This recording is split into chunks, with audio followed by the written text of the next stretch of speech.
Let's talk about two heavyweights in Asia, India and China. Both are nuclear armed, both have massive populations, and both have been flexing their military muscles in recent years. But how do they stack up against each other? Let's break it down: manpower, budgets, firepower, and a bit of real-world context. Manpower. First up, troops. China has the edge in active personnel, around 2 million soldiers in the People's Liberation Army, PLA, compared to India's 1.4 million. That's a big difference, no doubt. But India flips the script with its reserves and paramilitary forces. They've got over 1 million reserves and another 2.5 million paramilitary personnel, while China's reserves sit at about 500,000, with fewer paramilitary troops.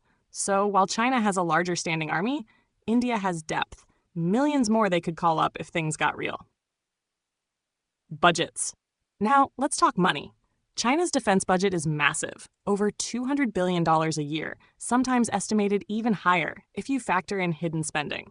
India's isn't small either, sitting at around $70 to $75 billion, but it's still a fraction of China's. Why does this matter? Because China is pumping funds into next-gen tech and advanced weaponry, while India is playing catch-up, but also focusing on homegrown defense projects to stretch its budget effectively. Land forces. Let's roll into the hardware. Tanks. India has about 4,600, slightly trailing China's 5,000, depending on estimates. But China has more artillery and rocket systems, thousands of launchers ready to rain down fire. India has solid numbers too, but China's sheer volume stands out. On the ground, it's close, but China has a slight edge in firepower. Air forces.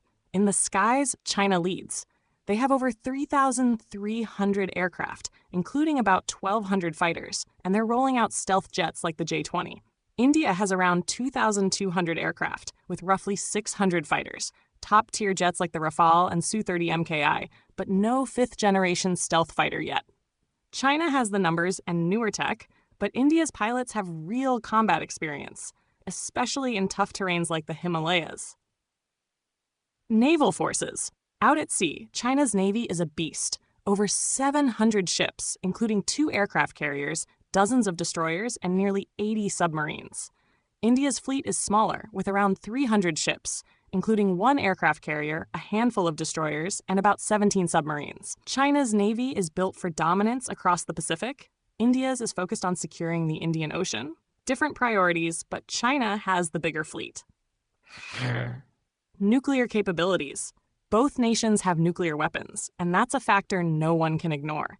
China is estimated to have 300 to 400 warheads, while India has around 150. Neither side is eager to start Armageddon, but it's a strategic deterrent that both keep in mind. Real-world context. Numbers are one thing, but wars aren't won on spreadsheets. India has battle-hardened troops, think Kargil in 1999, or ongoing counter-terror operations in Kashmir. China, on the other hand, hasn't fought a major war since 1979 against Vietnam, and that didn't go well for them. Plus, in the Himalayas, where these two keep clashing, India has the high ground, literally. Their troops are accustomed to thin air and brutal altitudes, while China is still figuring out how to operate efficiently in such extreme conditions. So, who's tougher?